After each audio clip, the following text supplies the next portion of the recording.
তওবার দৃশ্যটা দেখতে আল্লাহ বড্ড পছন্দ করে। বান্দা যখন ভুল বুঝতে পারে, মাথাটা নিচু করে চোখের পানি ছেড়ে বান্দা যখন কাঁদতে শুরু করে, এই দৃশ্যটা দেখলে আল্লাহ সহ্য করতে পারে না।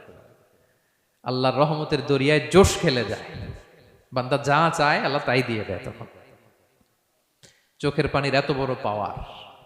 এজন্য আমরা ভুল করে যেন অটল না থাকি, আল্লাহর কাছে যেন ক্ষমা চাই, আমরা যেন ফিরে আসি তার দরবারে। তার দরবার সবসময় খোলা।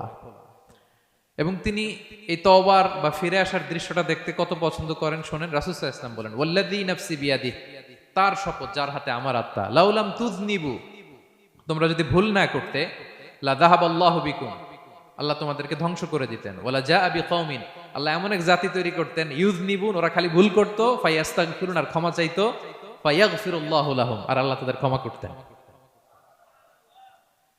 তোমরা যদি ভুল না করতে, এই বনি আদম, তোমরা যদি ভুল না করতে, তোমাদেরকে আল্লাহ তাআলা ধ্বংস করে এমন একটা গোষ্ঠী বানাইতেন যারা খালি ভুল করতো আর মাফ চাইতো, ভুল করতো আর মাফ চাইতো, আর আল্লাহ মাফ করে দিত।